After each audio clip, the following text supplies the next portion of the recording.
चला तर आज करूया मिरचीचं युनिक लोणचं। ही माझ्या ताईची रेसिपी आहे आणि मी तुम्हाला स्टेप बाय स्टेप कशी करायची ती सांगणार आहे। त्यासाठी आपल्याला लागणार आहे फिक्की हिरवी मिरची, याचे छोटे छोटे काप करून घ्यायचे। इथे मी 6-7 मिरच्या घेतल्या आहेत आणि अर्धी वाटी शेंगदाणे भाजून साल काढून त्याचे कूट करून घेतलेला आहे। फोडणीसाठी आपल्याला लागणार आहे मोहरी, जिरे, हळद आणि थोडंसं हिंग, 2 लिंबाचा रस आणि तेल। तेल शक्यतो शेंगदाण्याचं घेतलं तर फारच उत्तम, कारण हे लोणचं शेंगदाण्याच्या तेलात फार टेस्टी लागते। पण तुम्हाला जर हवं असेल दुसरं तेलसुद्धा घेऊ शकता। हे तेल मी तापत ठेवलं आहे। तेल गरम झालं की यात आपण जिरं घालूया। जिरं तडतडलं की यामध्ये मोहरी घालूया। मोहरी थोडी जास्त घेतली तरी चालेल, कारण तेलामध्ये छान तडतडली मोहरी फारच टेस्टी लागते। आता यात हिंग घालायचा। ही फोडणी छान तडतडू द्या।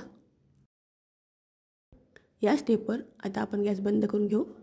आपला पॅन गरमच आहे म्हणून ही फोडणी होत राहते। जर जास्त वेळ गॅस सुरू राहिला तर फोडणी करपू शकते। आता आपण ही जी चिरलेली मिरची आहे यात थोडीशी हळद घालूया आणि यावर हे गरम फोडणीचं तेल घालूया। जर तुम्ही ही हळद फोडणी घालताना तेलात घातली तर ती जळू शकते आणि हळदीचा रंगसुद्धा काळपट होऊ शकतो। पण तुम्ही जर या पद्धतीने हळद मिरचीवर घातली आणि वरून गरम तेल घातलं तर हळद जळणारसुद्धा नाही आणि चवसुद्धा छान लागेल। आता या मिश्रणामध्ये आपण थोडंसं शेंगदाण्याचं कूट घालूया। तुमच्या आवडीप्रमाणे तुम्ही शेंगदाण्याचं कूट कमी किंवा जास्त करू शकता। आता हे शेंगदाण्याचं कूट छानपैकी एकत्र करून घ्यायचं। हे सगळं छान एकत्र झालं की उरलेलं गरम गरम फोडणीचं तेल यात घालून घ्यायचं आणि हे तेलसुद्धा छान एकत्र करून घ्यायचं।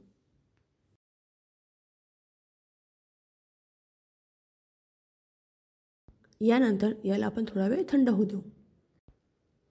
हे मिश्रण पूर्णपणे थंड झाल्यावर यामध्ये मीठ आणि लिंबाचा रस घालायचा। हे बघा, हे मिश्रण पूर्णपणे थंड झालेलं आहे। आता यात लिंबाचा रस घालायचा। इथे मी 1.5 लिंबाचा रस घालत आहे। तुम्हाला हवा असेल तर तुम्ही तुमच्या आवडीप्रमाणे कमी आणि जास्त करू शकता।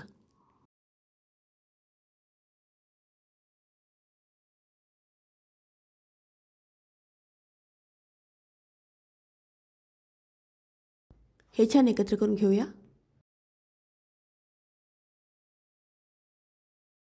यात चवीनुसार मीठ घालायचं आणि हे सुद्धा छान एकत्र करून घ्यायचं।